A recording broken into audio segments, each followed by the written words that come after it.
This is the Toonzone Podcast on December 2017. I'm Todd DuBois, your co-host, with Eileen Cruz, the other co-host and founder of Toonzone. Hello, Eileen. Hey, how's it going, Todd? Doing well. Also with us today is Jim Harvey of World's Finest.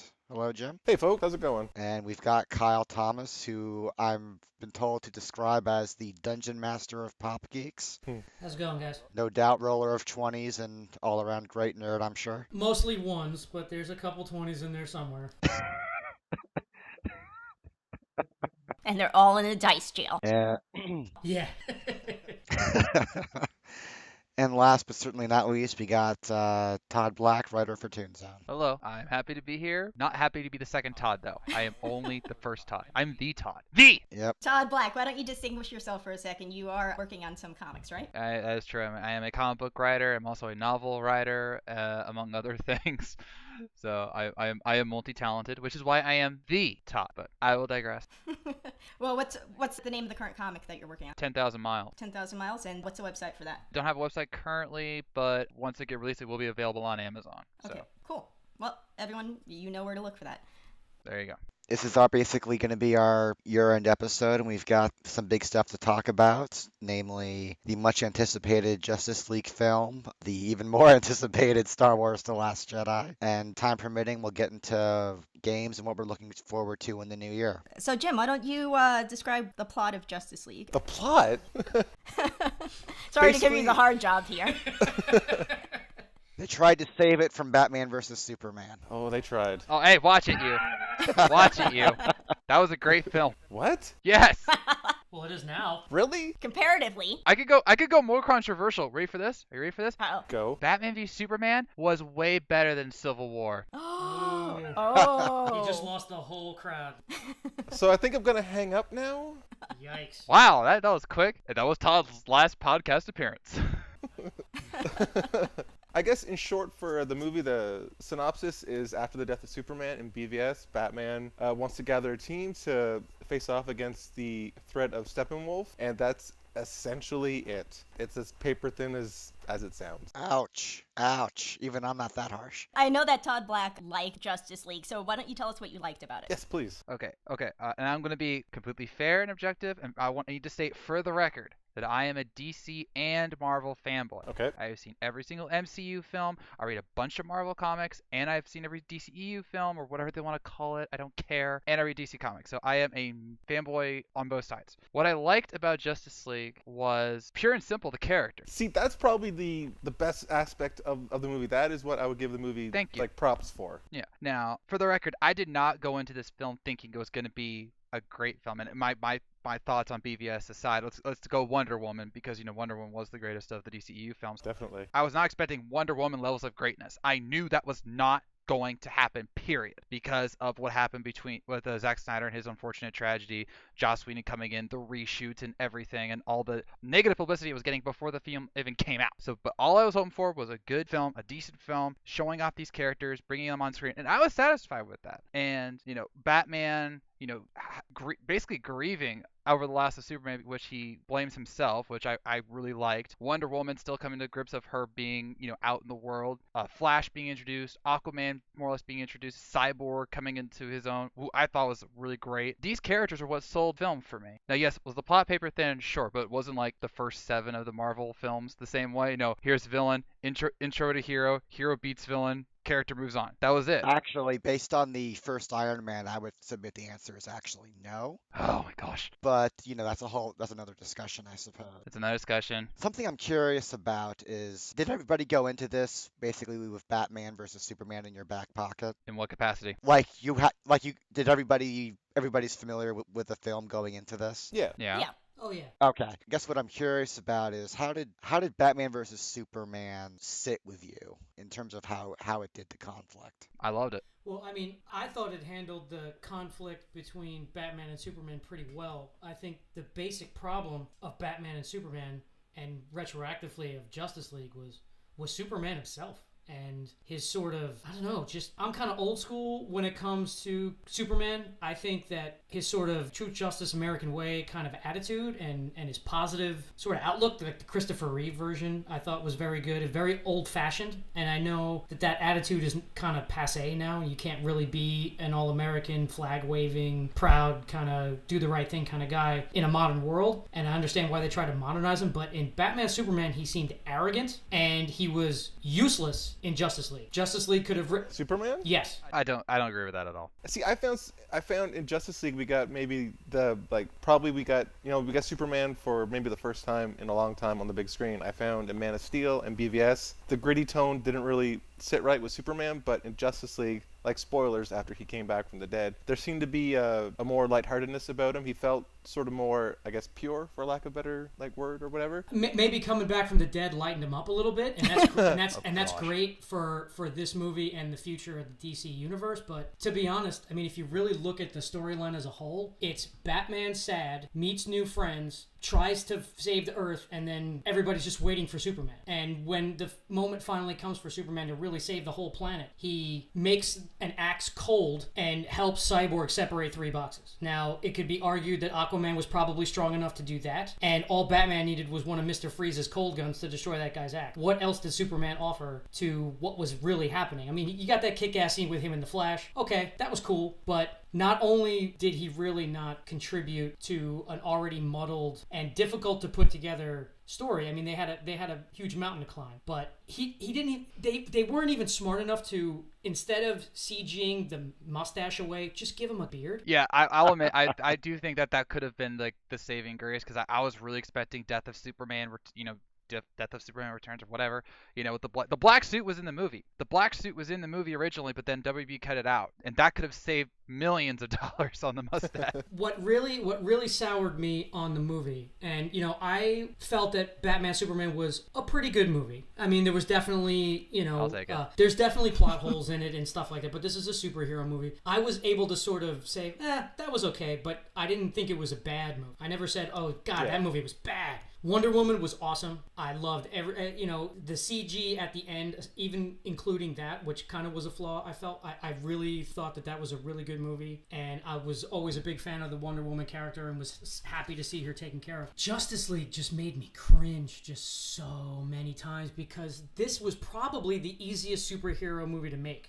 How long has the Justice League been around? How many iterations of it have existed? How many decades of excellent comic book writing did they have to tap into to make a really good story, a really good mission for them to do? Like, it didn't have to, I mean, they wanted to do the whole dark side lead up to kind of thing, and that's all well and good. You're building a universe, but, the Marvel movies, especially the first couple, you can argue that almost every Marvel movie has a monster of the week as their main villain, but when you walk out of those movies, you're entertained and you're like, wow, I could not have made a better movie. When I watched Justice League, while I was watching the movie, I'm like, I as a human being who has never written a script and never written a movie, off the top of my head, could have made a better movie by myself without millions and millions of dollars and high profile actors. I mean, it was just, I could not have liked it less. And that's your opinion. I will respect that. No, that's not my opinion. And I will agree. I will agree that the Flash was done very well. Agreed. He not given enough to do. I thought that Cyborg was great. Yes, I love Cyborg. Agreed. Not given enough to do. I think, and if I honestly think that if you just cut Superman out of that movie, that gives more time for those great characters to shine. You get an all new breath of fresh air into this franchise, which has had more stumbles than not. Well, just like with Batman versus Superman, weren't there like 2 movies worth of material here? Yeah. Yeah, like Yes. it's well documented that Absolutely, WB. First of all, they making it 2 hours, which for the record could have worked. We have had great superhero films be under 2 hours. I'm looking at you, X2, X-Men United, or the original X-Men. But WB cut out so much film. It was insane. Like the Iris West scene with the Flash, that was cut out. Volko, William Dafoe, was cut out of the film. More of Aquaman's backstory was cut out of the film. Between Zack Snyder and Joss Whedon and WB, there was at least 2 films that could have been in here. And Darkseid was originally meant to be in the film. There's a rumor that Hawkman was also going to be in the film along with Green Lantern, the plural. There was so much that was cut out of this film, so I hate that. Honestly, that would have been too much. But remember, I would agree in context, but we also don't know what exactly was cut out. like how long time-wise this would have been in the film. I mean, if remember, it was 118 minutes, and 7 of that was credit. So even if they add, like, let's just say 20 minutes of film, that still would have been under 230, which is about what, Thor Ragnarok and Wonder Woman and Batman v Superman was. And 20 minutes can do a lot for a film. Yeah. I would argue, though, that they don't have the humor. They didn't have the pacing to carry it that long anyway, even if they had additional material. We're probably going to find out because we know that Justice League Ultimate Edition or Zack Snyder Edition or whatever edition's going to come out. God. Oh, without a doubt. Save me. Right, but how many editions do you get to release before you get it right? I mean, they said that with Suicide Squad. It's like, why don't you just put the best movie out possible? If there's a cut that's better, put that out. My feeling on Justice League is basically this. I think fans and the studio, for that matter, went into this with, well, this is the DC version of that kick-ass Avengers movie. It'll be great, so much fun. But actually, I mean, they sort of made motions of it being that, but if you look at it through the prism of being the third part of what they started in Man of Steel, I think that's kind of what the emotional payoff of the movie is actually going for, because what does everything hinge on? Superman coming back and what that means, right?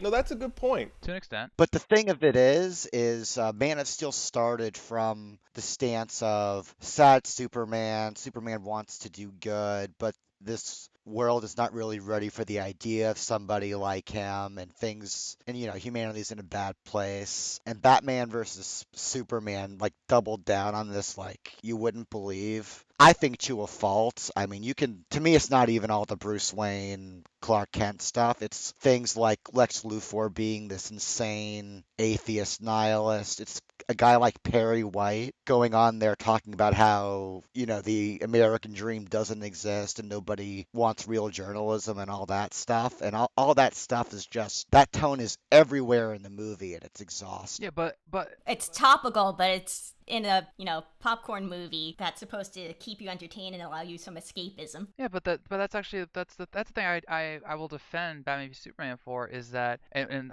someone talked about this earlier, like, this is a modern take on Superman, and as sad as it sounds, especially in the year we've just had and like this on this earth, there is no way that someone can convince me that if Superman descended from our skies today, that this is not the exact same thing we would be doing. And you could say, oh, but it's a popcorn flick, it's not supposed to be like that, we're supposed to laugh. Go see a Marvel movie. Well, at least keep Superman light. Because Superman's supposed to be the Boy Scout, the beacon of light, keep everyone else around him, dark, but he's the one that we go to for hope. But he, as we see in Batman v Superman, he does have some of those traits, like when he's talking about how he doesn't like what's going on with Gotham. Not with Henry Cavill as the actor behind him. Yeah, he has resting bitch face. Like, it's crazy. I've never seen Superman look so arrogant and condescending almost. Like when he talks to people. Like, I get it, you're bulletproof, but I mean, you're a visitor to this planet, and your nonsense destroyed a major city. Now, hold on. I'm sorry, his nonsense? Did we forget about a guy named Zod? Yeah, all he had to do was go with Zod, and then Zod wouldn't have done anything. And he did, dude, and he still did. He was gonna kill the Earth even with Superman surrendering himself. But at least he could have done the fight in space. The last Superman that I was okay with, I liked Brandon Routh as Superman. Even if I didn't like the rest of the film, I liked Brandon Routh as Superman. The storyline might not have been great. It might not have been an action, Superman Returns wasn't an action movie. It was like a character story about Superman. That's right. Yeah. Which turned people off because it's not what they were expecting. And not only is Brandon Routh a good Superman, but he's also a really good Clark Kent. Yes. I will agree with that. I prefer him as the Atom. I mean, we're never gonna get a fun. movie where Superman fights muggers anymore, because the idea of that Superman's just a guy who lives in Metropolis that tries to do good stuff, because of modern 21st century attitude where everything is global, we're connected to everything, and we look at things globally.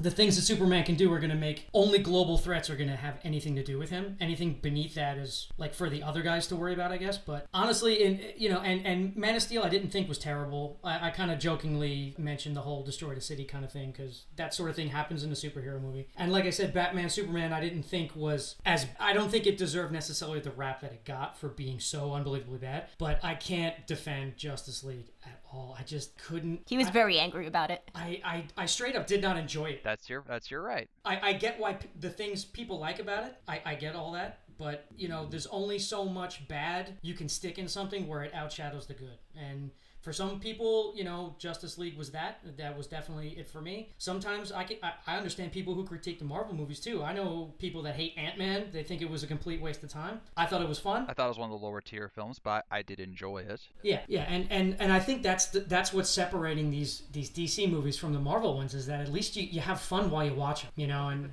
Okay, but that's something I've been talking to people about, and this is not an insult to Marvel or Disney or anything. I honestly feel, because of timing and volume, that people are unintentionally biased against the DCEU. Not because of quality or anything like that, because quality is very subjective, as we're proving on this podcast, but content of what it's supposed to be. You can't go into a Marvel film and go 5 minutes without a joke. Like, that's a meme all over the internet, and it's true. I mean, look at Thor Ragnarok, which, don't get me started on that. Well, if I might interject something, Please. I think there's something else that sets the Marvel films apart, which is that, I mean, I'm not saying this is true for everyone, but for the really important figures like Tony Stark, Steve Rogers, on down the line, there's a kind of a planned character arc for all of the really important players. And mileage may vary on that, but I would argue it's reasonably well plotted and logically consistent. Like for example, there is a very clear path for Tony Stark from where he is in the first film to what happens in Ultron to what happens to Civil War in terms of his view as himself as a man with wealth, intelligence, and responsibility, right? To an extent. And so people look at DC and they first for things like that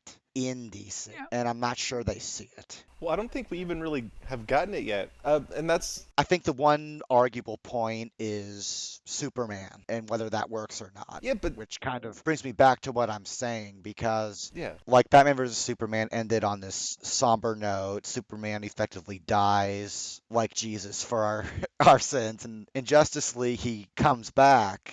And I guess what I'm wondering is, this is meant to be this really triumphant point that is like the turning point for the history of this entire franchise. And on one level, it was a bit satisfying, but like I'm wondering what everybody thinks about this. Was the payoff for this what you were hoping it would be? For me, it was, because I loved Man of Steel. I thought that was a great take on a modern Superman. Batman v Superman was these polar opposites colliding in a way that, for me at least, was very meaningful. But like you talked about character arcs, well, in Man of Steel, this was his coming out story. He was revealing himself to a world that clearly was not ready for beings like him to exist. Then in Batman v Superman, he was trying to prove what he was, even if they didn't want to accept it. One of the best lines that I think really gets looked over is Martha's line to Clark, where she says, "Be their hero, be their monument, or be none of it. You don't owe them anything." And that's the crux of Superman, is that he doesn't owe anyone anything, but he does it anyway, just like he did in Batman v Superman. And then with here in Justice League, he showed his lighter side more, including my favorite line is like, "Yeah, I believe in truth, but I also believe in justice." And then like the Cyborg laughing scene where they're like, "Ow, okay, I wish I was dead," that was more comedic. And the flower scene at the end, in which I also think gets overlooked, where he's smiling and goes, "I'm glad I didn't miss this." This is the sign that this is the Superman you grew up with. We just had to get to that point. Yeah, but we shouldn't have had to get to that point. I think we did. I kind of have to cut in. I have to say I kind of hated that Ma Kent line, because the subtext underneath is, do the right thing or don't. Either one is fine. Look out Thank for you. number one, son. And I'm just like, what the hell? That line always rubbed me the wrong way, much like Pa Kent's in Man of Steel. I mean, what the hell is that? This is supposed to be the wholesome American values couple from Kansas, and she's dropping nonsense like that. She is hearing her son be insulted like all over the world on the news about how, like, this guy who is, yes, he has all this godly power, he's an alien from not from Earth, but he's doing all this good. We see him, saving lives, saving people from storms, saving, blowed up rocket ships, and no one cares. Everyone's saying, like, well, how can we trust this guy who has all this power? And she's hearing this from a motherly perspective, and she's like, my son is saving you, and you're not even giving him the credit he deserves. So of course she's gonna say that, because she doesn't want her son to keep being assaulted like this, and clearly she sees the pain it's giving him. I think that point on context is very well taken. The only thing I'd raise is a sort of compare and contrast point. There was a comic, Superman Birthright. I believe that was Mark Waid. Yep. Yes, Mark Waid. So very abridged version is, at one point in the story, Luthor pulls a thing where Superman is on every newspaper headline worth anything as a potential menace. He basically pulls a Jonah Jameson on Superman. And, for a while you've got is this guy a freak from space here to, take over your children or whatever. And even at that low point, Clark's parents are giving him encouragement that is not like that. So I think there is room for a different vision, even with adversity like that. Agreed. And this sort of leads me to a question that I sort of posit to everyone. Between BVS and Justice League, there's a huge tonal shift given the super dour Batman v Superman and the kind of upbeat Justice League. Did anyone else sort of have a problem kind of reconciling that? It sort of jumps from like one sharp tone to another, and to me, I thought that kind of impeded the story a bit. It kind of creates this huge gap in almost in logic. Batman is suddenly Superman's biggest champion, where they've only known each other for about 10 minutes in BVS. Well, I think there's a very good reason for that, which is that Bruce's entire thing in Justice League is regret. So of course he's going to feel that way. Yeah. Yeah, I agree with that because he said, I failed him in life. I will not fail him in death. He thought he was the menace that, like the birthright post he was. He thought, like I said, if there's even a 1% chance that he can take us out, then we have to take as absolute certainty. That was his mindset. That his killing Superman was going to be his legacy. Then he sees Superman sacrifice himself to get rid of Doomsday, and he's like, he truly sees that that's how selfless he was. That he was. But did that come across as effective? And also threw it away after finding out Superman had a mom. Okay. Oh, the Martha scene was good. Get over it. No, it really wasn't, but It really was. it's okay. I understood what Snyder was going for. It still kind of came off weird. I definitely think that having Joss Whedon come into Justice League I enjoy Joss Whedon's work. I was a big Buffy fan. I love Firefly, just like everybody else does, or most people anyway. But I think because he and Zack Snyder make very different movies. Agreed. Yep. So I think, although he's a great filmmaker, he did great work with the Avengers, and I think that was what DC was kind of hoping for. They could make a film like that for them. Yep. Well, He might not have been the right. It's two different styles. It's two different approaches. That the gap in between, I think, was too wide. but we also have to remember, and this is important to state, Whedon was not brought on to Justice League because Warner Bros. Just wanted him to. Right. Snyder had to leave. That's true. Snyder left because of that family tragedy, and he had to come on to finish the film. And he even said, like both Whedon and other Warner Bros. People said, I don't want to say this, adjusted, added, or whatever. He kept 80% of the film the same, Yeah. more or less, which I don't know how much that's true anymore after all the cuts. But then he added like certain scenes, like the opening scene with Superman, which I really liked. I thought that was a great way to start the film. Agreed. It was. It set the tone correctly, I thought. Yeah, and like I honestly couldn't tell, personally, I couldn't tell certain Whedon scenes from Snyder scenes. Some obviously I could because of cinematography and whatnot, but I do agree this film, and I'm happy to say this film was never going to be great because of the two directors, because these two directors are so entirely different. Yeah, but should we have that as an excuse? Should we just accept that as an excuse? I'm just saying it as a fact that this film was never going to be as good or as bad as some people thought it was because it had two directors, and there was going to be that conflict, that clashing of styles, the seriousness versus the humor and everything. And it's not an excuse, it's just the fact that this doesn't work. This was the biggest fear going into this film, was how big would this difference be? Well, I've got to say, actually, in the film's defense, I actually don't think the tone is terribly dissonant. Is there banter? Yes. I think when you have a team superhero movie, that more or less comes with the territory. But more to the point, beyond Superman, if you look at the other heroes, the story is kind of about everybody sans Flash overcoming their own sadness or hang-up in some way. No, I agree, and they all have that in common with Clark. And for example, Batman, he's obvious. He's sad he's screwed up. Wonder Woman, they make entire scenes out of her trauma from World War One, pretty much, and so on and so forth. I thought her scene with Cyborg was one of the best scenes in the movie. Like her trying to inspire him. Yeah. I thought was very, very good. And it Yeah, and really, I think that's what the film wanted to be. It wanted to be a movie about these people finding hope in each other. and that's why I liked it, because these characters are great. Agreed. And there's a fair amount of really good moments like that. Just to go back to Wonder Woman, there's that great moment between her and Batman where he brings up Steve, and her reaction is really great in that scene, I thought. Yeah. Yeah, and I think if you want a proof of the tonal shift and turning point this film wanted to be, however successful it was or wasn't. We were mentioning and making fun of the Zod thing a while ago. Well, what were the two big things about that? All the collateral damage and, oh man, why couldn't Superman do more? Because he's Superman. Well, what happens in this film? He shows up, he punches Steppenwolf in the face. He immediately leaves and say, "Yep, hope you guys can handle this. I'm going to go save some civilians and stuff." He comes back, he beats up Steppenwolf some more, and it's like Son Goku fighting Yamcha. This is not a close encounter, okay? But if you remember the very first trailer for Justice League, they outlined that that was the point. Exactly. There is no protectors, no Kryptonians, no lanterns. Steppenwolf knew that if Superman was alive, he would have all the power to defeat him. That was the point of coming right now.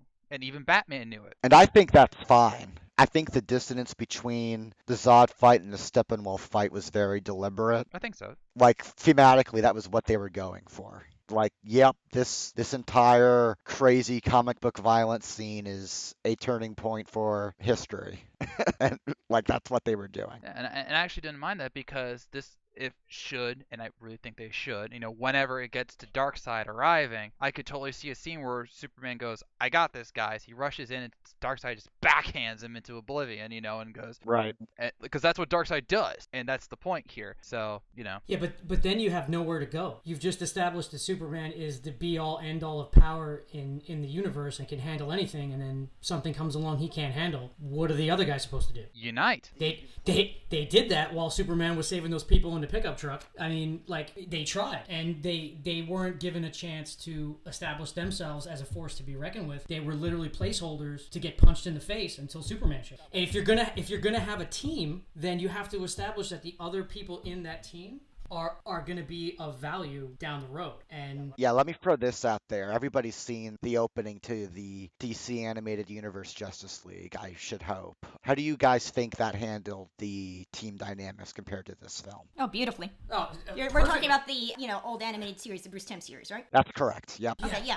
That's the way to do it. Oh yeah, the series is a classic. Yeah, because what I think that always did was it showed Superman couldn't be everywhere and that even he's going to have trouble sometimes. And overseeing the world is too much for anyone. That's just true. I think that might make the quality of that show, Justice League and the Justice League Unlimited series, I think just the fact that exists makes the fact that they didn't just knock Justice League out of the park even more ridiculous, because they clearly know how to do it because they did it once. But okay, we got to be absolutely fair here. This was a different kind of story. The setup was entirely different, and even if you want to be completely, no, I'm not going to go that path. That would take too long. It's different. It honestly is different here, and yes, it worked. And if we're being like, Secret Origin, I think was an hour and a half with the Justice League opening, the cartoon. That's right. Yep. Okay, so yeah, even if that proves they could do it in an hour and a half, so why couldn't the movie? It's honestly different, and yes, and they had different characters to introduce. They had a lot more baggage to lift in the cinematic film. Yes, they did. Yeah. Yeah, it's entirely different. Now, if they fail again, should there be Justice League 2? Which I hope there's Justice League 2, especially after the end credit sequence, which you better talk about. If they fail again, then that's on them, because there's no excuses now. But The rationale for Justice League 2 is showing how it's a better day, but there are still problems. yeah, Mm-hmm. that's another thing that the cartoon actually did was that yes, Superman is this end all be all answer, but there's also forces that he can't stop, which they show consistently, like where he's had to fight creatures that are magical in nature, which is one of his technical weaknesses and whatnot. And Yep. no doubt when Lex Luthor assembles a Legion of Doom or Injustice League or whatever you want to call it, he's going to have that in mind. So, yeah. So I think that brings us to a good closing point for this, which is life after this film. Do you guys have anything that you would hope for after this? Do you think this is something that they can still carry on from? So the question is, what would you want to see if they kept going? What do I want to see? I want to see every end credit sequence now on feature the hold on, it's going to be on this. Every end credit sequence from the next like 4 or 5 movies up until whenever Justice League 2 comes out be about the Legion of Doom. That's a really good idea. Because what they need to do, and this is my honest to goodness true theory for Justice League 2, it needs to be the Injustice League, Legion of Doom, whatever you want to call it, and it needs to be about how Lex Luthor sees this league, which he's now out. He's got Deathstroke on his side, and every single movie shows another member being joined. So obviously Aquaman, you bring in Black Manta. Then in at the end of Shazam, you tease Black Adam because Suicide Squad 2 is going to be coming after that, and rumor is Black Adam's going to be in that film. Wonder Woman 2, flashback to the present. Wonder Woman really doesn't have a counter. They mentioned that in the comics, so Lex will think of an idea to come up with that, and then on and on and on until they finally show the entire Legion of Doom together, and Luthor goes, well, looks like our league's together. Let's go. Something like that. I agree with that. That would honestly be perfect. And I'd throw Bizarro in there just so Superman has someone to fight. And then they're just in the sky punching each other, and then the actual movie happens on the ground. That would be perfect. That's a best case scenario, definitely. It would be pretty fantastic to see that happen. But then again, part of me thinks that since sort of the DC movie brand is pretty damaged at this point, I don't know if they would move ahead with the Justice League movie anytime soon, given the feedback. I would love to see one. I'm willing to see one more.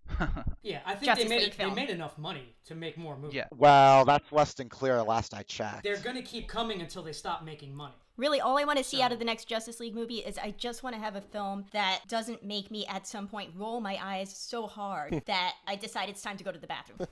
And that's a fair expectation. And again, what needs to be said is, like, I hate people saying that Justice League was a flop. It wasn't. It's a disappointment. Yes, it broke even at the box office. It's going to be getting close to 700 million. WB will make some money, no doubt. And here's the other thing: Wonder Woman broke every single expectation in the book. So whatever money they quote unquote lost for Justice League, they made up in Wonder Woman. They're still making money. I mean, you could buy several island countries with the money they made from Justice League, so there's going to be another one. Exactly. So it seems like the lesson from Justice League's relative disappointment in Wonder Woman's successes, the conversation now seems to be what individual will get a film next. Yeah. And honestly, I think the best thing they could do is not obsess over Batman and replacing Affleck too much. yes. Make your Flash, make Wonder Woman 2, make something out of the fact that this poor woman hasn't found a way home yet, and do something about it. And actually, I want to see a cyborg film. I'm down for that. Heck yeah. I want to see Cyborg's film. sure, playing off that Legion of Doom building block thing, I would just like a path for this universe where it's about these heroes as people being in the world and really living in it. Yeah. Like, it doesn't have to go cosmic. We don't need Darkseid Not yet. Yeah, stay on Earth. at all. Stay on Earth. Just stay grounded. Show that this world is worth fighting for. Yeah. Maybe a cyborg Flash buddy cop movie kind of thing. That would work. Well, if they do Flashpoint, Cyborg is going to be a big part of it because that's how the comic was, because he was Earth's greatest hero in the comic series. So, but I would love a Cyborg film. I'm with you, Eileen, and I'm just saying I would write that Cyborg film. I'm available to Warner Brothers. Holla.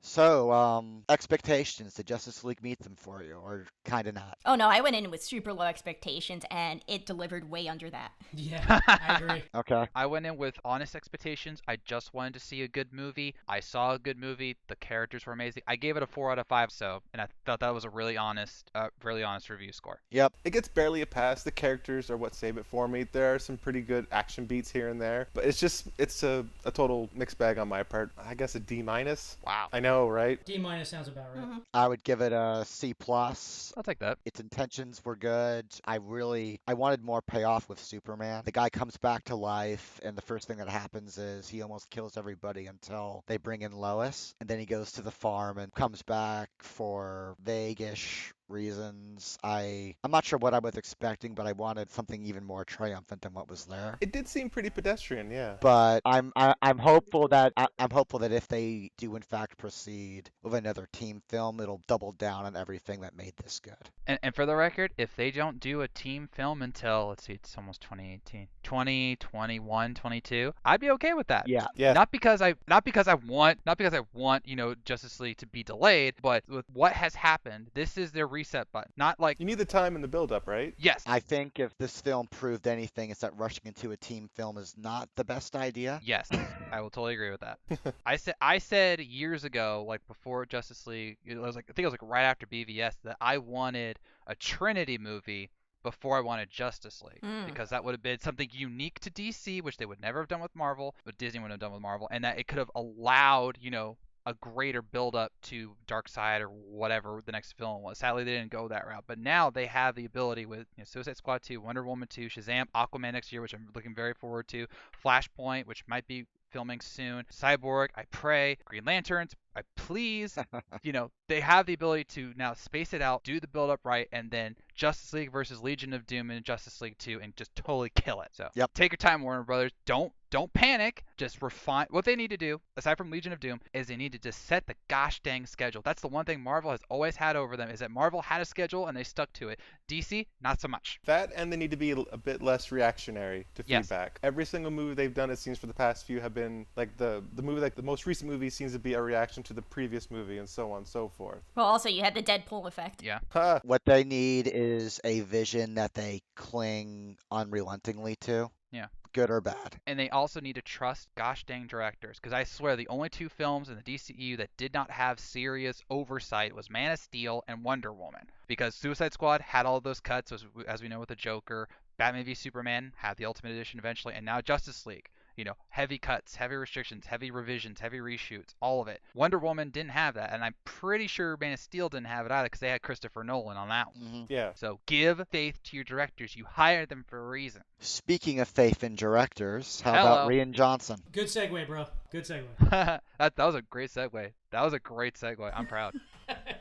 You are listening to the Toonzone Podcast. We'll be right back after this quick music break.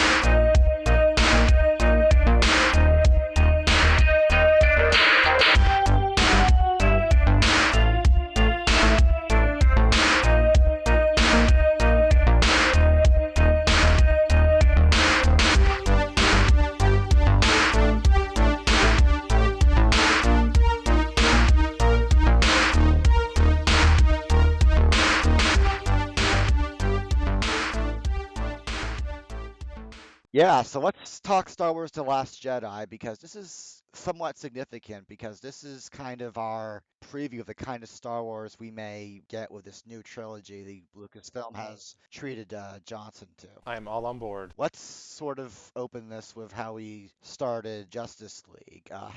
What was everybody's starting point from Force Awakens on this? I guess I went in with, I don't want to say high, I suppose high, but not high-ish, but not high. And I think he exceeded it. I thought the movie was fantastic, a few pacing issues, but overall I thought it was probably just like a complete success across the board, save for the pacing. I kind of went in with the expectation of, well, it can't be worse than The Phantom Menace. Wow. I honestly was expecting a lot more of what The Force Awakens was like a lot of like callback stuff, and while there was some in Last Jedi, I was happy that there was less of it. And or at the very least, what was there? Some of it was a bit more subtle. Yeah. So it came in slightly above your expectations. Yes. Okay. Yeah, I thought it was very, very good. Has its flaws, like any film does, but much like Justice League, like I think the difference in the divisiveness, whereas I agree with some of the detractors of Justice League where I don't with Last Jedi, is that I just had more fun watching the movie, and I just felt that I was entertained by it more, and maybe because I'm more of a Star Wars guy than I am a DC guy, although I do love DC Comics as well. I was all about Star Wars as a kid, so I was definitely more enthusiastic because it's more of in my fandom, I guess, sphere. But I really enjoyed it. I saw the flaws, I saw them, but they didn't take anything away from the film in my eyes, because Exactly. overall I just felt that it was fun and it was great, and it was a great step 2, and I can't wait for step 3. Same here. I went in hoping. Okay, I loved Force Awakens. I believe it gave a 4 out of 5. So I came in, hearing the hype, hearing, like, I heard that Mark Hamill gave a great performance. We're seeing Luke back, and it's not going to be Empire Strikes Back. It's going to be something different. For the most part, I was satisfied. Mark Hamill did give a great performance as Luke Skywalker. I thought Fantastic. he was absolutely absolutely great. I thought that was his best performance of all the films. Hands down. A lot of people have said that, and I would agree with that. This was a very special take on the character, which I really appreciated. There were obvious callbacks to The Empire Strikes Back. I think that was kind of inevitable, which is fine. Look, it was salt, not snow, okay, guys? It was salt. Okay. That's right. It's clearly Hoff is at established the by end. that random soldier in the trench. And it was at the end of the movie, not the beginning, so it's not the same. Yeah, yeah, that's true. Oh God, yeah. But anyway, I loved a lot of the set pieces. Like, there were some absolutely gorgeous set pieces. Snoke's like the throne final room was fantastic. Yeah. Oh my god. Oh, that was the gorgeous. room- That looked like it was right out of like a late 60s, early 70s, you know, Flash sci-fi Gordon film. kind of thing. Yeah. Can we Great talk use of about how awesome the color red is in Star Wars? Yes.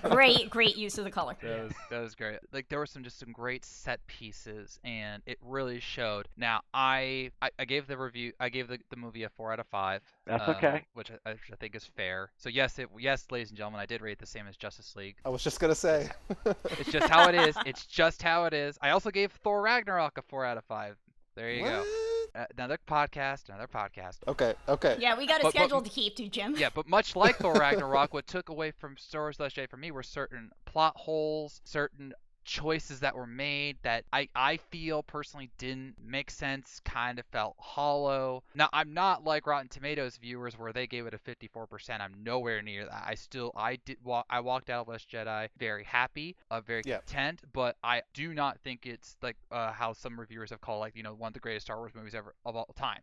It's not for me. Okay. But I will also say it's still a good Star Wars movie, and that's nothing to be ashamed of. Agreed. I like what this movie did is that when you think it's heading in one direction, I found that they veered sort of to a different way. They zigged instead of zagged and I thought that really sort of paid off in keeping the movie fresh and new. Some of the choices they made, like the identity of Rey's parents, which is still debatable. I like that. Yeah, I agree. It is debatable. That was a great reveal. How they sort of push aside Snoke because Kylo's story is more important. Like Snoke being taken off the board, I found really elevated Kylo's character, sort of made him that important sort of figurehead for Rey to face off against. Third one, I just thought they made a lot of really different choices that sort of pay off, because a good part of this movie is about not really failure, but it's about sort of going against the norms, and that's sort of a nice sort of meta take on where the franchise, I assume, is going down the road anyways. Isn't it at least a bit about failure? Because Well, yeah, it is. they make a lot of Hail Mary passes that just do not connect. Yeah. I know, and I really like that. Like And I liked it too. like Finn and Rhodes' sort of subplot that completely crashes, but even though that happens, we still get that crucial scene at the casino, which without that scene, we don't get that last shot in the movie with the slave boy holding his broom like a lightsaber. Yeah, I thought that was the most important scene in the whole movie. Because Yes, thank you. The whole point of this movie is we're not doing the same thing again. We're saying goodbye to what's old, and then these new people in this world that have gone through this twice now. The galactic government has fallen apart twice. Yeah, it's failed twice. And So we need something new. Yes, and Kylo Ren killing Snoke changes what the dark side of the Force is, because he's not this malevolent, evil, robed guy with lightning in his fingers, although lightning in your fingers is awesome. And Rey is not this, I'm perfect, to almost the point of arrogance, like I see the right way, the right path of serenity and peace and all that. Like, they're different. They're something else. And they may even come together. Yeah, can we talk about how the ways Rey is not a mirror of young Luke in this film? She's astonishingly humble in this film. She goes to Luke, she's seeking Luke's help, and through events... She's not afraid to peek into the dark side. In fact, she goes right for it, because she's like, well, if it'll give me what I want, I'm going to go for it. Well, she didn't quite know what she was dealing with the pits in the vision, but what's interesting to me is she's never once seeing herself as the prospective savior of the galaxy. First she's bringing Luke back, and then through events in the film she's thinking, oh, okay, it must be Kylo who I'm supposed to redeem so he can save the galaxy. I don't think that she's even trying to figure out if she's a good guy or a bad guy specifically. She's not trying to be the hero. She's just trying to figure out what her place in all of this is. She says as much. And that's really refreshing to me. Yeah. Well, that sounds like a familiar line. She Does it now? Exactly. She wasn't asking Luke to turn her into a Jedi. She was asking Luke to help her figure out what she's supposed to do. Yeah. And I like that. I will say this. One thing I kind of found, when The Force Awakens came out, there was a very unflattering term given to Rey, which was Mary Sue. because of, oh, she's an ace mechanic, she can pilot the Millennium Falcon, she can somehow wield a lightsaber against a Sith Lord, kind of, and all that. And I'm like, that's not what happened. But then at the end of The Last Jedi, with the rock scene, she was able to lift all those rocks, every single one of them, even though Luke and no one else showed her how to do a force lift. The most she's ever force pulled, pushed, whatever, was the lightsaber in The Force Awakens. And yet, not to be that guy, but size matters not. oh, don't go there. Don't make pull Empire Strikes Back, where Luke barely could lift up the X-wing by himself, and Yoda like flicked up his hand. It's all about. Luke had to learn how to feel the Force, and it was established from very early on in this new trilogy that feeling it is not something Rey has a problem with. Yeah, but they made it a point in Force Awakens, the minute she's in the interrogation room with Kylo Ren, that he's like, wait a second.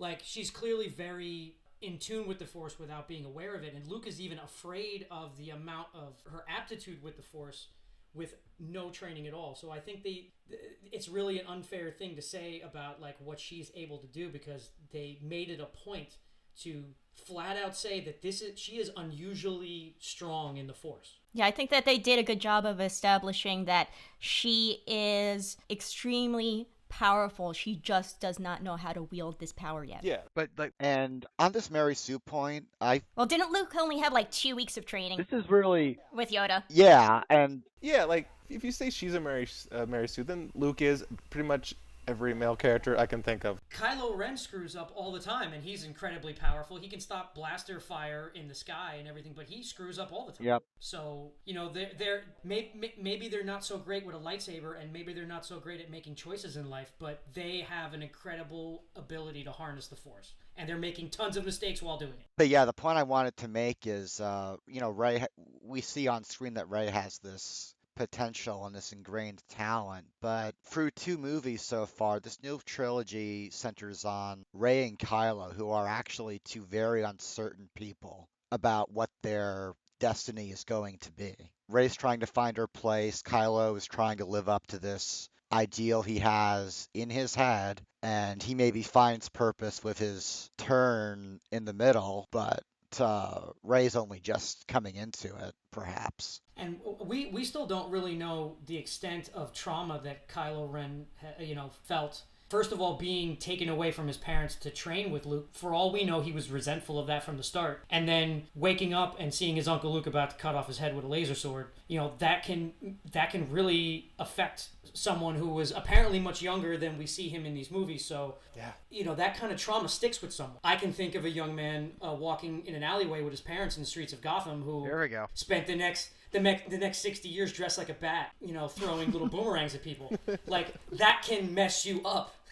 Well, no doubt. So your emotions are going to throw you out of whack, and you're going to make a bunch of bad, irrational choices. So, her being alone on Jakku, struggling from childhood to feed herself, has probably messed her up a little bit too. So you have 2 messed up people that are in this position that they didn't ask to be in, but they find themselves in, and the only person that can relate to them is what they've been led to understand is their polar opposite, their worst enemy. But wait, this person understands me better than everybody else. I think that's a really interesting dynamic that they have. Yeah. With regards to Rey, also I feel like, her Mary Sue-ness, I think, is being overblown. Oh, it is. Agreed. Because in most of these situations, she's getting through by the skin of her teeth until she lifts the rocks. Yeah.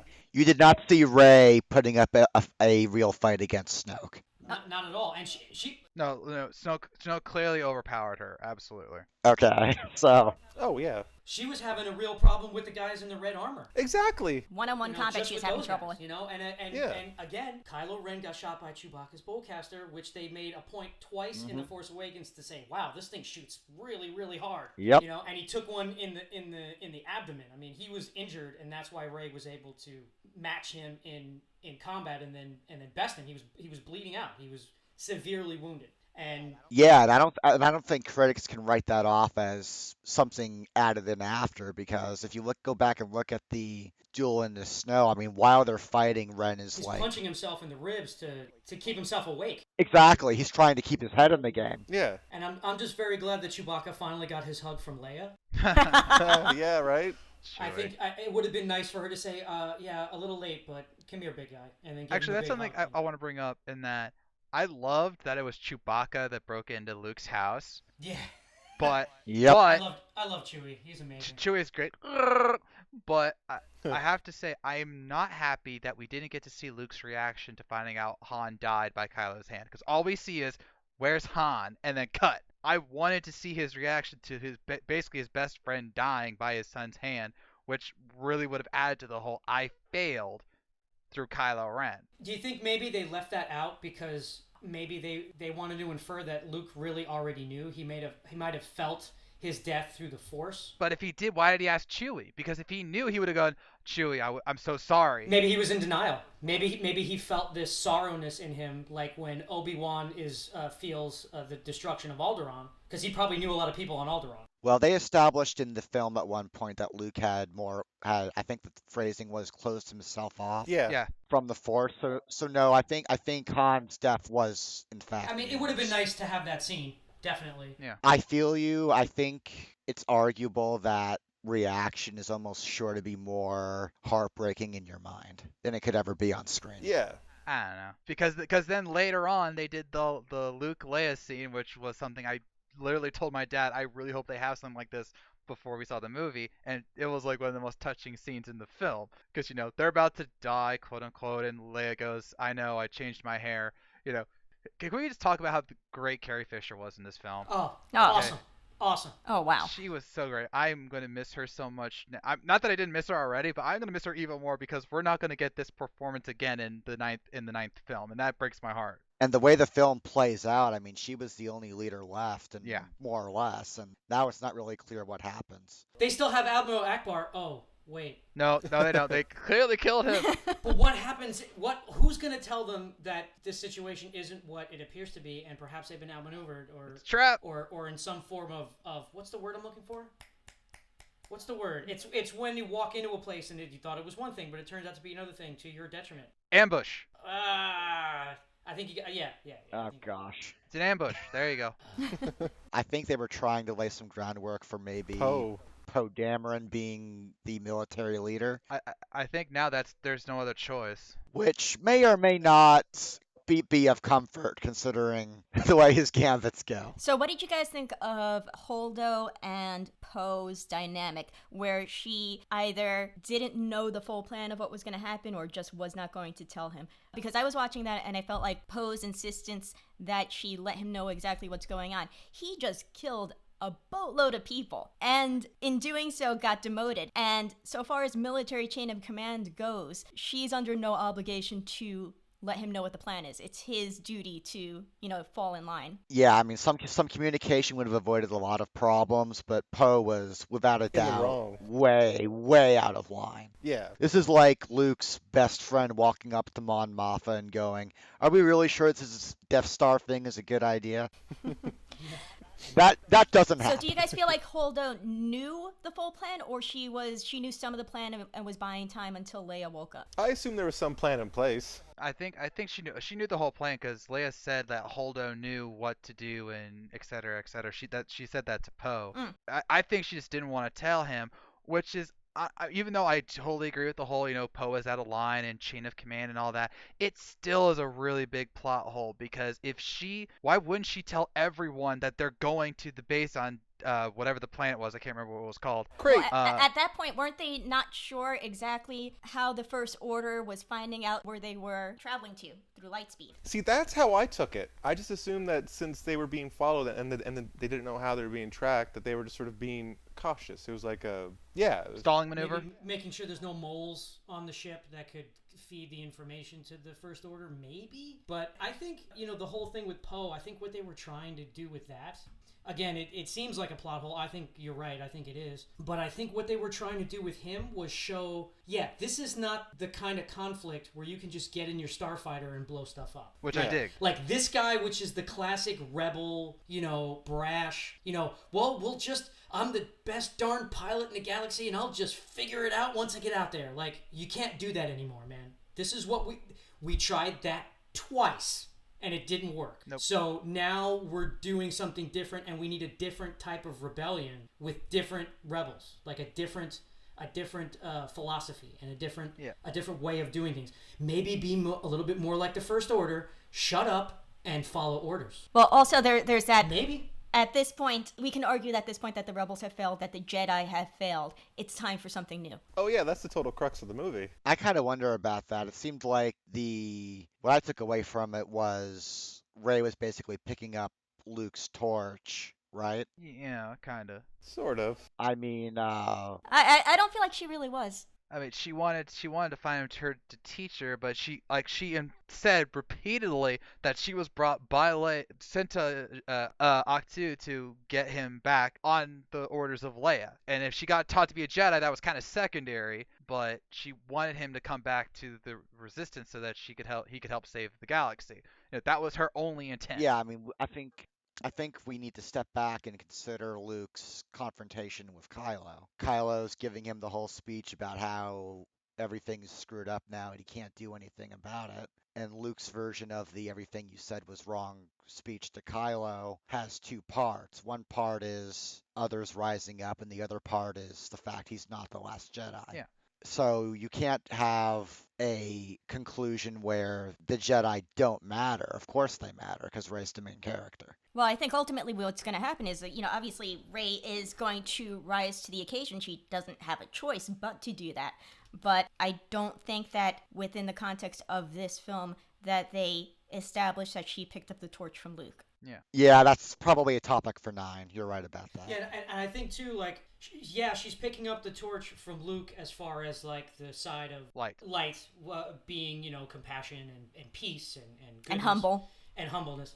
But Caring. I think the reason why he wanted to set fire to that tree was so that she could learn this stuff without the baggage of the Jedi Order that preceded her. Become a new Jedi without this nonsense. Like, little did he know, because he never went in the tree.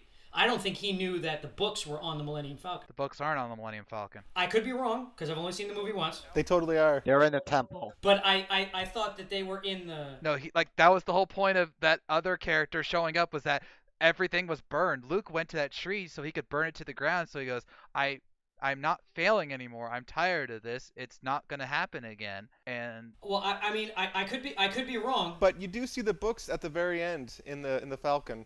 Yeah. Really, I didn't see that. We sure? Yeah, they're in the bin where she takes the blanket out, right? Yeah, Kyle saw that and Jim saw that. Okay, I'm gonna have to rewatch because I could have sworn because Luke said. I could be wrong. It was a quick shot. Because then, what was in the tree then? Because he scolded Yoda for burning the books. Yeah, see, Rey had left already. Rey had left with the books Rey was already gone, and he never went inside. Yeah, and Luke just went right to the tree without going in to see if the books were there. The books were already Now gone. that you mention it, yeah, Okay, that's I really right. got to rewatch that because I could have sworn because Yoda said, what was the point of the books? The books, she knows everything that she needs to know from those books. That was the whole point. I took that as like a double meaning. Yeah, her whole thought is, wow, they did make a lot of mistakes, but they can do some really cool stuff, and I think these books will tell me how to do that, like flips and all that other cool, awesome stuff. So I want to see that again because I could have sworn that without the books being burned, that scene doesn't make sense. Well, like you, I did miss that. Yeah, so I'm really gonna have to watch it. It looked really a not lot sure. like the spines of those books. Again, I could be wrong. But It works for Luke's journey, though. It works for Luke's journey. That helps. if he was unaware, then he would have just set fire to the tree and just assumed that that. Well, whether the books were actually burned or not, I think there's meaning in Yoda, who is probably the wisest person in the canon, setting the tree on fire just to make a point to Luke. Oh yeah, that was a great. Yeah. And bringing back Frank Oz. Yeah, I think that was so well done, and and Yoda just being in the movie just made me swoon just a little bit because he's How amazing. great that they got the puppet. Yeah. Oh, that was God. pretty awesome.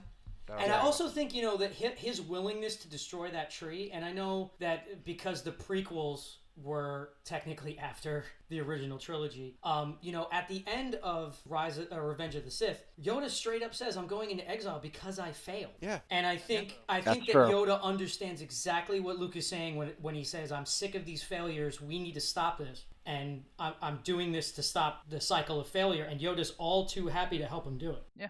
I think Yoda very much understood what Luke was talking about, agreed with him completely, and was probably very proud to see him learn that lesson. But did he know that the books were gone? I don't think he did. Yoda. Oh, Yoda?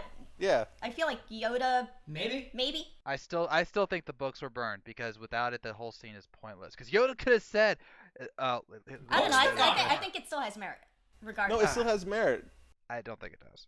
It didn't matter whether they were burned or not. It mattered what Luke Yeah. thought. Exactly. At the moment, Yoda set it on fire. Now, aside from nitpicking, something I'd like to get into a little bit is, did relationships in this movie work or not? Like, for example, Finn and Rose. How did that come off for you guys? I liked it. I'm hesitant. I will be patient on the advice of my father, who is not a Sith Lord, yet. Because there's nothing worse for me than an unnecessary love triangle, and at the end, But where's the triangle? Ray, Finn, and Rose. Oh, But at the end of the film, But she's there's kind of no looking love. over at them, and she's accepting of this connection that the two of them have. Yeah, but there's also no. I never saw Ray and Well, I mean, Rose is clearly into Finn. Yes. But it's not really established how into Rose Finn is. That's exactly what my father said. That's why I'm giving him the space, because there's no doubt in my mind that Rin, there's a shipping name, that Finn and Ray have feelings for one another, as that hug at the end of the movie proved. Rose is the wild card here, and I'm hesitant, but I will watch episode 9 to see how it all falls out. Oh, sorry. I'd say I just got more of like a deep friendship between Ray and Finn, not boyfriend girlfriend. But if we have a love I triangle agree. thing going on, why not Poe, Finn, and Rose? No. Well, you know something? In the original trilogy, you had Han and Luke until he found out it was her sister, like, Which is still weird. competing for Leia's affections, and now you have potentially Rose and Ray competing over Finn's affections. Yeah, So- but that's so stale. That seems It is. so.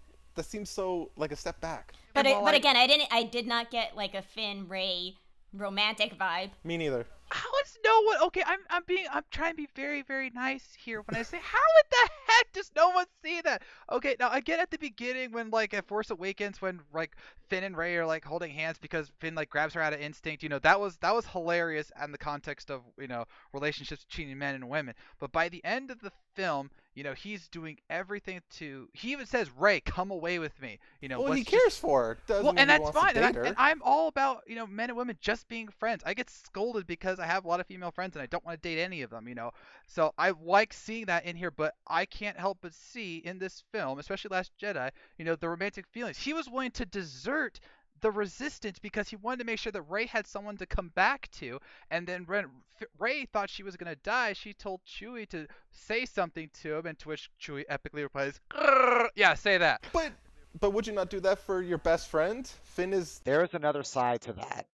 Ray is the first friend that Finn has probably ever made. Arguably, he has. The first woman he's probably ever had a conversation with. That too. It's perfectly possible. Yes, I've that's never- true. Now, I'm not going to say there's no women stormtroopers, but I don't. Well, Phasma. Phasma. Well, Phasma. Yeah. Yeah. Well, but can we talk about Phasma? Because I'm still ticked off about that.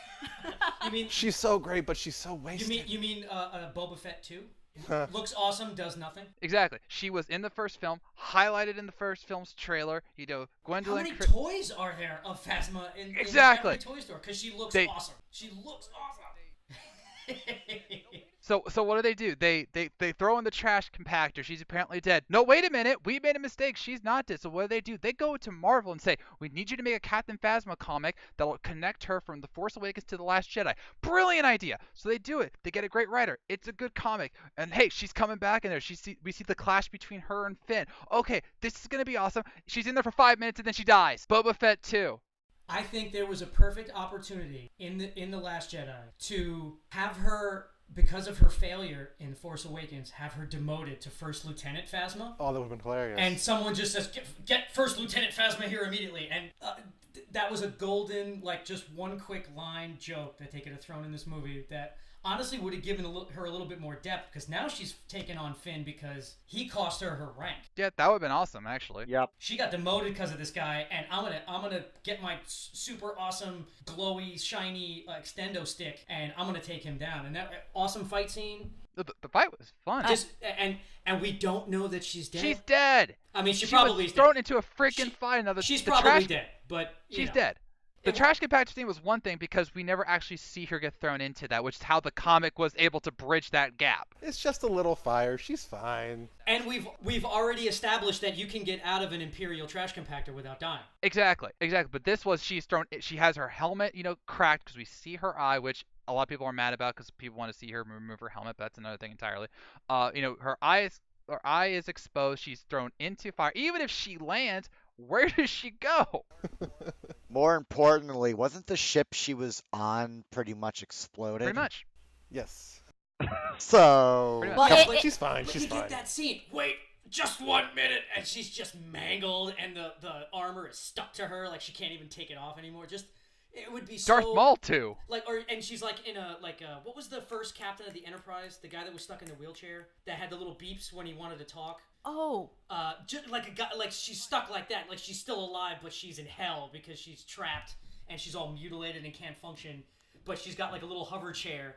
And her super stormtroopers are like chasing down Finn. It's like, 'cause you did this to me. Is it Pike? Pike, Captain Yeah, Pike. Pike. Okay. The original Pike. Yeah. That, I mean, again, it would be a humorous kind of thing, but that would just be so great. Like this evil person who, honestly, Captain Phasma might not even be evil. She's just a soldier. Well, yeah, but I mean, that's debatable. she said, and I quote, "No blasters. I want to make this painful." Oh, yeah, that's true. You got me there. She's Yeah. bad. Well, if by some slim chance she is still alive, what I would like to see is her get her super badass villain moment, and alternately, I would like to see Finn get a hero moment, like a real genuine hero moment that doesn't involve comedy. Well, yeah, but he technically got that with killing Phasma, quote unquote, because she goes, "You were always scum." Yeah, rebel scum, and then whacks her into the fiery pit of potential death. I feel like with Finn and Phasma, there was this whole potential subplot with Finn's history as a stormtrooper that they just opted to not follow up on. Yeah. And therefore they kill Phasma. What they deserved was a scene that was as good as the one in Snoke's chamber. True. Yeah, maybe a little bit more dialogue, like an Yeah. old-fashioned like kung fu movie where there's like ching ching ching ching, back off, say something awesome, ching ching ching ching, back off, say something evil, ching, ching, and then kind of throw a little dialogue into the fight scene, which was awesome. His weird twirly electro stick thing was pretty cool. Especially since when he had his lightsaber fight in Force Awakens, that was the weapon that the Stormtrooper was using. So it established he could go toe-to-toe with a lightsaber for at least briefly. I think if you were a Major League Finn the Human fan from Force Awakens, he's kind of a disappointment here because he's basically relearning what he should have learned in the first one. Well, he did suffer a lot of physical trauma at the end of the movie, so I mean he literally wakes up as the movie is beginning, so and again, like, he's thrown into another situation that he's completely unprepared for in that whole sequence in the casino. He doesn't know how to interact with people. He's used to standing in a row really, really neatly and missing 19 out of 20 shots with his blaster. Yeah, pretty much.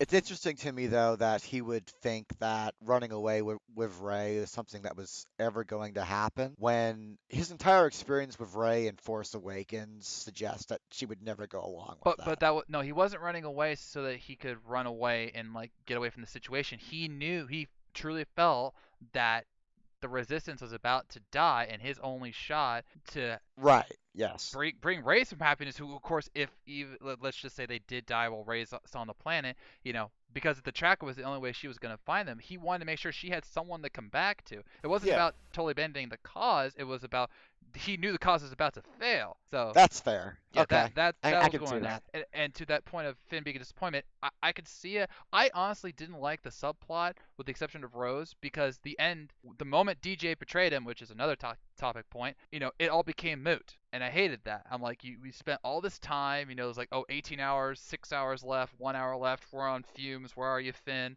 Well, I mean, for that storyline, I mean, Poe was already stuck on that cruiser with nothing to do. So, Finn is a popular, was a major character in Force Awakens. He's extremely likable. Oh, yeah, he is. The actor is great. I mean, they could have written him out of the movie completely. Like, he just hasn't woken up yet. Oh, we can't let the cruiser get destroyed because Finn's attached to all the medical equipment. We got to get this ship, away from that could have been, one of Poe's reasons for being so irrational and trying to make something happen, is because his friend is stuck on this ship and he doesn't want to see it blown up. But I think the actor, John Boyega, is so good and the character is so great that they just needed him to be doing something so he could be on the screen. And I get that it's kind of unnecessary, but again, it's pointless. It's rebels doing rebel stuff and failing at it. We need to do something different. And also, I still think it's that subplot is keeping within the logic of this film, where it is about failure and how you deal with it. Desperation and failure. Yep. And there was a lot of great scenes in it. It establishes, it gives us a context for that final scene with the little boy with the broom. That kid's not in the movie if that sequence doesn't happen. Exactly. Well, That's speaking true. of that, with the reveal that Rey's parents are, no one of consequence, do you think in other films that they are going to possibly change that? Do you think it's better that her parents are of no, major importance? They sold her off for drinking money. Thematically, I hope they stick with it. Me too. Yeah. Because what was Luke Skywalker in A New Hope? As far as we knew, he was this boy from the plains He was a moisture farmer. Moisture farmer, yeah. And his R2 unit had a bad motivator. trying to do good. And what's wrong with I ask you, what's wrong with Rey actually being that? Yeah, I Yeah. think Anakin It's Skywalker a was prophecy. Anakin Skywalker was the child of slaves, right? yeah, his mother was a slave. That's true. Yeah. So he was a child who came from nothing, and so is Rey. So it's within keeping. So I like that the film did end with this slave child wearing the rebel ring, wearing the resistance ring. Yeah, I don't mind them doing the whole, you came from nothing, you are nothing except to me, you're not nothing to me. No, that was a great line by Kylo. That was really good. Yeah. I thought that was incredible. Like his It's heartbreaking. That was a great line. Kylo Ren's the MVP of this movie, definitely. Everything he did was fantastic. Definitely. He did a good job. I don't know about MVP. I'm sorry. Leia was my MVP. Just saying. Fair enough. Okay. But Kylo was definitely good here. in terms of the power of the writing, I think Kylo is way up Yeah. there. Yes. In fact, it seems to me the relationship he has with Rey is really the essence That of was the a film. great, that was a nice twist that they had like the Force connection, and then as much as I didn't like what happened with Snoke, I love that Snoke made that happen. He's like, Yeah. I made this happen so that you You're- two would you're connect not because I special. knew. Yeah, it's like I knew that you would try and convert him, and he would bring you to me. That was brilliant. Him dying not long after was kind of stupid in my mind. Well, it was showing that the Sith have failed also, because it's yet another Sith in the shadows manipulating everybody to do what they really want. Exactly, and it doesn't work. And then this time, instead of taking over the galaxy, he got cut in half. Yeah, but then with the exception of Kylo technically ascending to the throne now, it's Vader all over again because No, it's not. Hold on. Vader killed Palpatine to save Luke, and Kylo killed Snoke to both ascend to the throne and save Rey. He wanted Rey to be at his side, so that was a clear part of his motivation. He even said that, I want you by my side so we can change the past. Let's kill it all. No Sith, no Jedi, just the First Order. I think the conflict that's in Kylo Ren is much more on the surface than it was in Darth Vader. I think Darth Vader was intended to be a tragedy. He started out as the most evil thing in the evil character ever. He chokes people with his mind. He killed his own teacher. This is the worst being that's ever existed. And then you see what's really underneath that is a tragic. I think the conflict that's in Kylo Ren is much, much more on the surface, and I think he's much more conflicted at this point in his life than Vader was at the end of his. And I think that he honestly would really like to take over the First Order and not have it be the Empire. There's That's a right. real chance that the First Order's not going to be this militaristic force of doom. It may well end up that way despite his intentions, but I don't think that's his intention. I don't think that he is. He is probably misguided. He's not your grandfather's Sith. I think he's trying to be something else. I'm not sure Kylo knows what he wants, except he knows that what came before him is no good. I mean, his father who abandoned him to his Jedi training is dead. His teacher who failed him is dead. He's got no one left to be angry at. I think that everyone in this film agrees that things need to change. They all just disagree deeply about how they're going to get there. Yeah. That's excellent. Can we go back to that line about how Han abandoned Kylo to the training? Because Luke specifically said that Han didn't want him to be trained. It was Leia who insisted that Luke train Kylo. But from a little boy's standpoint, maybe he doesn't understand that. Kylo makes it explicit in Force Awakens that Han was a disappointing father, and we can only imagine why. I mean, that's Han and true. Leia weren't together. That's established. Who knows if they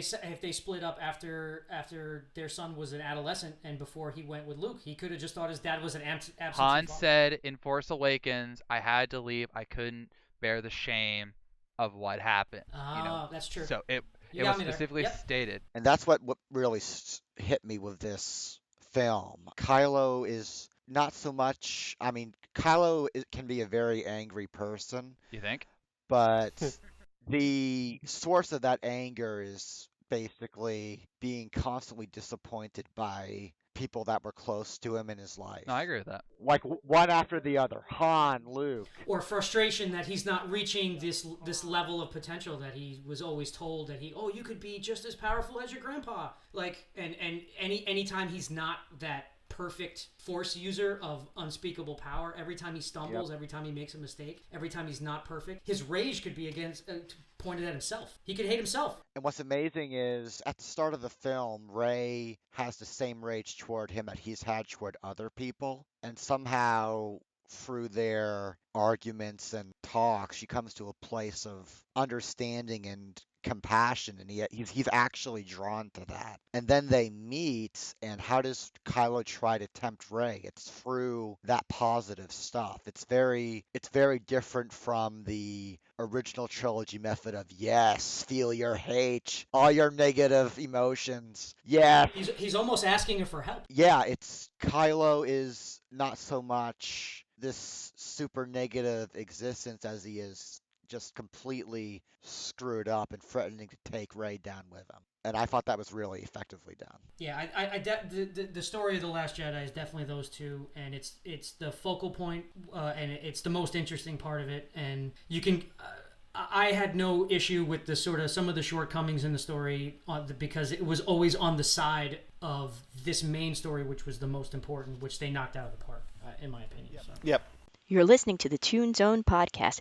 Hang tight, we'll be right back after this quick music break.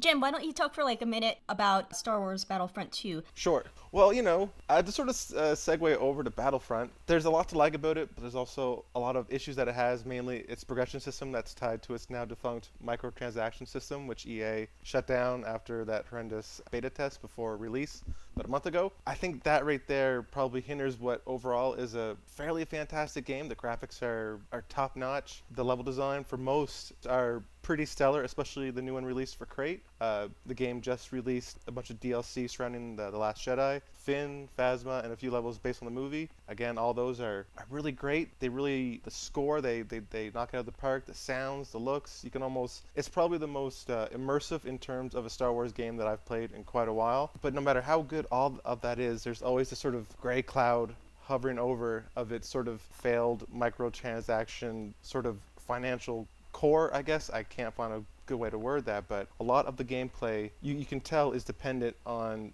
purchasing loot boxes, which can help power up your character and their abilities. You can do it through gameplay, but how the game is set up is that it takes a lot of work to earn even the smallest amount of credits you need to unlock. Let's say Luke Skywalker. You need about 15,000 credits to do that. You get maybe 400 credits per round for Galactic Assault, for example. It's a lot of grinding for what arguably isn't a really nice payoff. So as opposed to that, you can buy your way, or you could at least during the beta, not anymore and not for the foreseeable future, you could buy your way to that character and unlock sort of an advantage. The game becomes almost pay to win. And I find that sort of pay to win microtransaction kind of surrounding to a really tight, great core game hinders what should have been like an out of the park sort of home run game. Those are my thoughts, I guess, just to sort of awkwardly tie it up. Do you think that they're going to be able to rebound from this misstep? It's hard to say. The fallout has been pretty sort of substantial in terms of what loot box and microtransactions are. Are they gambling? Are they addictive, etc.? EA and Disney have sort of taken a lot of heat in the past month concerning just sort of the microtransaction system they had in place. I assume they will sort of rebound after a while. It'll be a couple years, I assume, till the next one, and I assume in 2 years the game sort of the gaming atmosphere, the gaming sort of the gaming environment will be probably completely different then than how it is now. I find that the gaming world tends to move pretty fast from year to year to year. Like, we suddenly have transactions. We have microtransactions sort of suddenly popping up in games. At least it appears as much to me. I didn't really pay attention a lot to the idea of like spending $2 to unlock a shader or unlock a costume. But it seems to me that this has certainly grown quite quickly this year, and who knows if it'll still be a big thing in 2 years. I think what EA needs to do in terms of sort of righting some wrongs here is maybe put that single-player Star Wars game that Visceral was working on back into production, get some goodwill sort of stirred up with that, and ideally maybe they've learned that they maybe pushed the things a bit too far. I mean, it's also possible that they could address some of the issues with the microtransactions through future patches. Well, they've started to do that. They've increased the amount of credits you get in some rounds. They've lowered the cost of some characters. It's a small step. They need to maybe take a couple more to maybe balance things out a little bit, I think. But I will give EA credit that they are sort of making teeny tiny baby steps towards righting some, I think, pretty massive wrongs they made with this game. Granted, my knowledge of the gaming industry isn't as probably in-depth as maybe some of you here or just sort of in the whole online world, but I think that there is a way to sort of come back from this for EA if they really just listen. But that seems to be something that they're not too good at, apparently. I would say, though, they listened enough to get rid of microtransactions. Yeah, at least they did that. Yeah, they did not have to do that, and they tried to defend their progression system on Reddit, which became the most downvoted comment in Reddit history. Yeah, I heard about that. That's saying something. On Reddit? Holy God. But there was no way they were going to bring it back. Yeah, and they listened to that and reduced the progression system, as you noted. True. So they are listening. The question is now, will they continue to listen? People need to get over the idea that progression is something you do to get the stuff you actually want. Progression should be something that gives you perks, makes you satisfied for a job well done. Yeah, it should be leveling up, not, hang with everybody else. Gatekeeping Luke freaking Skywalker is just telling fans, sorry, you can't have your wish fulfillment until you jump through our hoops. And, some people don't have infinite time, believe it or not. Well, yeah.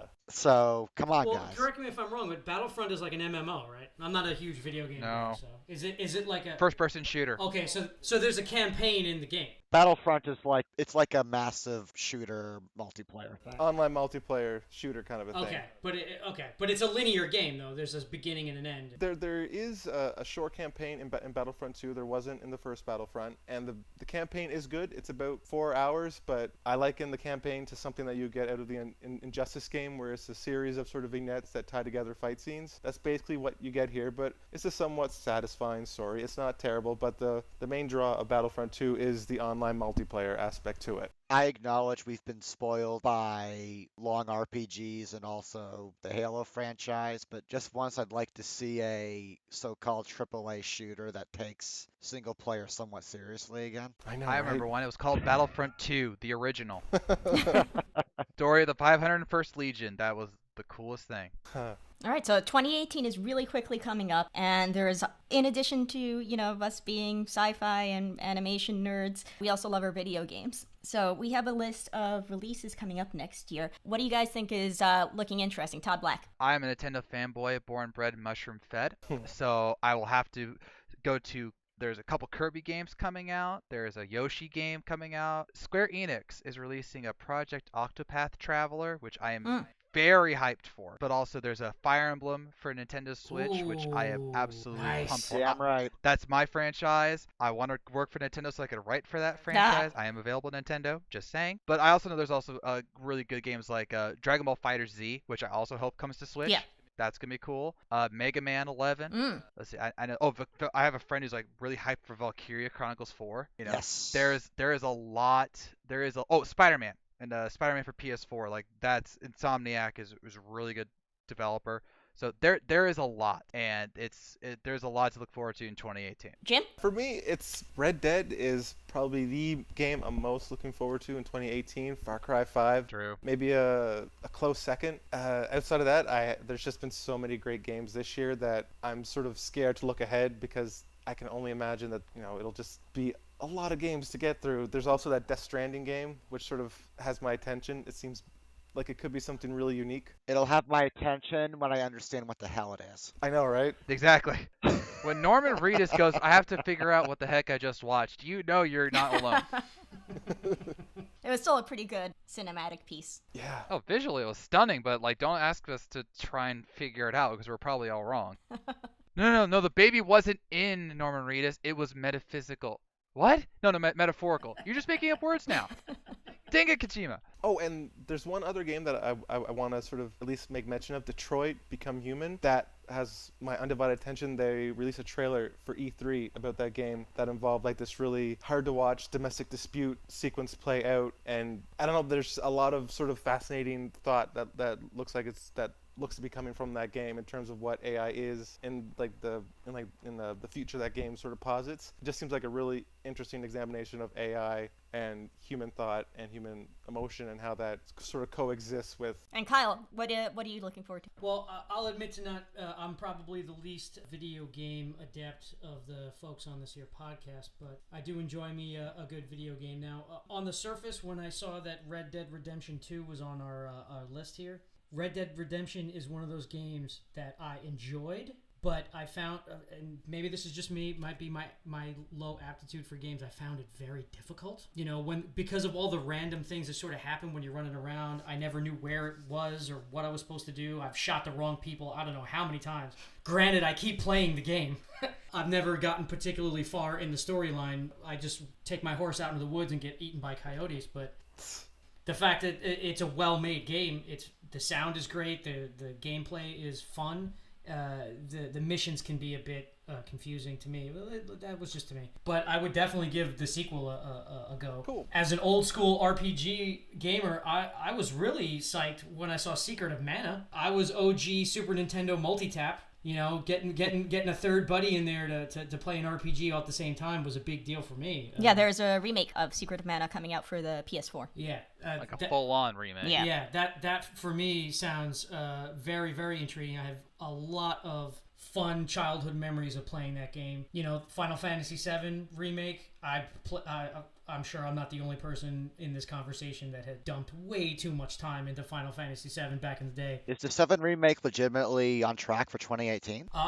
It's on the list here, I think. Oh, wow. TBA. But Okay. It's 2018/TBA. yeah. So late year, maybe beginning of next year, but I'll definitely be picking that up. You know, because I'm an RPG guy. My whole thing is D&D and tabletop stuff. So a lot of the old school SNES and original PlayStation RPGs are really where I spent most of my gaming time. I still haven't played Skyrim because of all the hours of my life I lost playing Oblivion. The Switch port is pretty great. Yeah, get it on Switch. I might just do. I'm waiting till I get like the flu or something, and I know I'm not gonna leave my house for like 3 days. Because the amount of time I spent playing Oblivion, I don't think my relationship could handle that sort of burden. Oh, I don't know. I put a lot of time into Breath of the Wild, so yeah, that's true. Breath of the Wild. That's fair. you have some leeway there.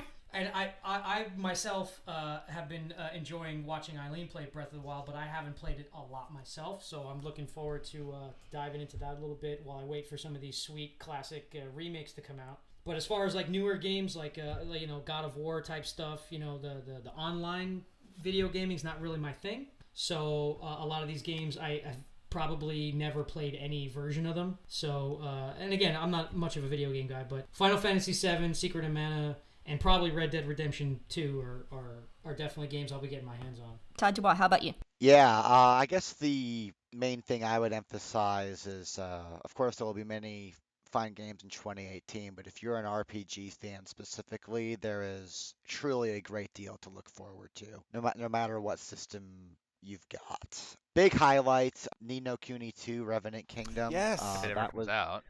That's going to be a JRPG due in March now, I think, from Bandai Namco. And that goes for a full-on cel-shaded, cartoony look, evocative of the Studio Ghibli style. Yes, I'm looking forward to it. And there'll be many moving parts to that.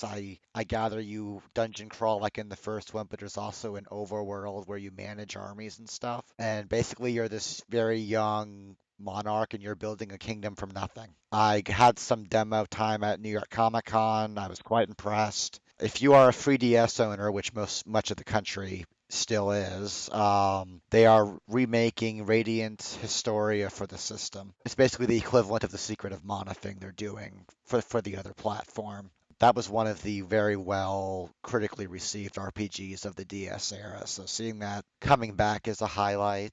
If you are a Switch I owner, am. you are fine shape for RPGs because there's Octopath Traveler, which has a fine demo. Octopath's thing is you are not simply playing a linear quest, at least not the whole time. You're playing from the perspective of many people, and in theory, they will all intersect and affect each other in some way.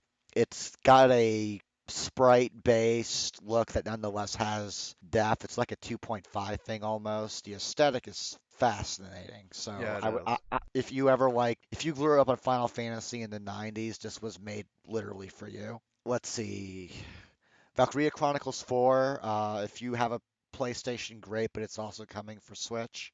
By all indications, it will be most evocative of the original, with its, World War II inspired real war feel. You could argue the sequels were more anime-ish to the series' detriment, but this is a more of a back to basics thing. Like building on your point of this being a good year for RPGs, we've got Yes. the Lost Sphere. Lost Sphere, we've got, let's see, Final Fantasy 15 is coming to the PC. What about Shenmue 3? Yeah, I've never been familiar with that franchise, Oh, but no? I gather it's like an open world RPG type Well, thing. I mean, a little bit. That and Yakuza 6 seem to be real highlights for that. I mean, it is a great offender of the QTE. Well, that's not the worst thing in the world. I mean, one of my favorite things, I forget whether it was the first or the second game, basically you have a day job where you're moving crates around. I think that was So the it's like a second more one. realistic persona. I mean, the Shenmue series is a lot of fun. Not a lot of people got to enjoy it. So I hope that in addition to there being a Shenmue 3, that there will also be a re-release of the first and second game at some point so people can get the whole story, because it really is quite engaging. Yep. So in addition to those games, I believe there's a remake of Shadow of the Colossus coming out. Yes, there is. There is. Full-on remaster. Full-on remaster by Team. That game is from Team Ico, I believe. The original was. I'm not sure if the remaster is. Okay. Oh, we'll have to check on that. And I believe The Last of Us 2 is coming out. Rumored, not confirmed. It's still in development, but more than likely late 2018. Yeah. Fingers crossed. Yeah, because fingers you crossed. really loved that, didn't you, James? I loved it. It was probably one of my favorite gaming experiences for the PS3, and I bought the remastered version for the PS4, and it holds up. It's such a it was probably one of the more unique experiences I've had playing a video game. Like, granted, I am somewhat of a novice. I didn't really get deep into video games until the PS3, PS4. Like, I played the Nintendo, all that growing up, but I really sort of dove deep with the PS3 and PS4. And Last of Us still is probably one of the most engaging experiences I've had playing a video game. That one and Hellblade have been two really staggering, really unique, really engaging games that I don't think get enough press. Well, at least Hellblade. Last of Us did. But yeah. I was about to say. Yeah, that was... Because Last of Us was everyone's game of the Dude, year. it was so good. Yeah, pretty It was universally, right? good. Yeah. It's like one of the highest rated games of all time, one of the most successful games of all time, one of the most successful new IP of all time, Yeah. like that kind of thing. And I can't recommend, if you guys have a spare $20, $40, and you have a PS4, I think it's on sale right now, Hellblade. It's a fantastic game. I urge you to play it with headphones. It is a stunning, stunning, stunning game. I know we're running a bit long, but two other things I'm compelled to mention. The developer Vanillaware, which produced titles like Odin Sphere and Dragon's Crown, has a game due for 2018 called 13 Sentinels Aegis Rim. It's billed as 2D sci-fi mecha, and it looks like there's a bit of a post-apocalyptic feel to it, maybe. So that could have quite a striking aesthetic going for it. Cool. And for a playable cartoon, there will be Little Witch Academia Chamber of Time from Bandai Namco. If you folks don't know it, both specials in the TV series are streaming on Netflix. It's basically Harry Potter crossed with magical girls. It's a lot of fun, lots of hearts. The game itself will be a mix between side-scrolling action and exploring the school, apparently. Cool. And I have to note that the list that we have been looking on is only the games we know. Yeah. You know there's going to be more And announcements. also we almost forgot Kingdom Hearts 3, but now we haven't. Don't jinx it. Don't jinx it. Don't jinx it. We No, I'm don't gonna know. call it. It's coming out in 2018, folks. Okay. Okay. You heard Okay. it here. Okay. And if it's The- not, we will find you. The reason I say that is actually a sound one, which is that every time a game is announced as being development in earnest, the time between that and release is about 5 years. It was true for Final Fantasy 15, True. which is probably the most absurdly delayed RPG in history, and it's Kingdom true Hearts for Kingdom 3. Hearts 3 too. It's time, folks. It's coming. Uh-huh. Thank you to everyone for joining us for a revamped podcast during 2017. And we're really looking forward to getting together in 2018 and doing more and more podcasts. Yes. Yes. Yes, absolutely. I'll certainly have things to talk about.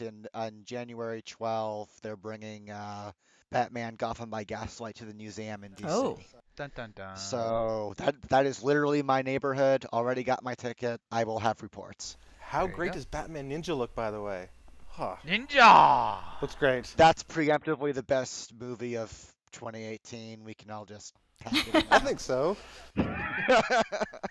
I have no argument. Todd DuBois, why don't you talk us out?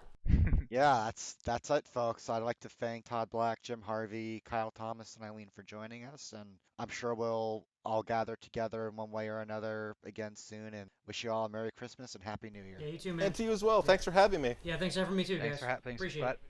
happy Thanks, to be guys. on. Happy holidays and Happy New Year. All music featured in this episode is used with the permission of the artist and longtime Toons owner, Karl Olson, aka Ultra Klystron. Check out his latest album, An Identity Crisis, at his Bandcamp at ultraklystron.bandcamp.com.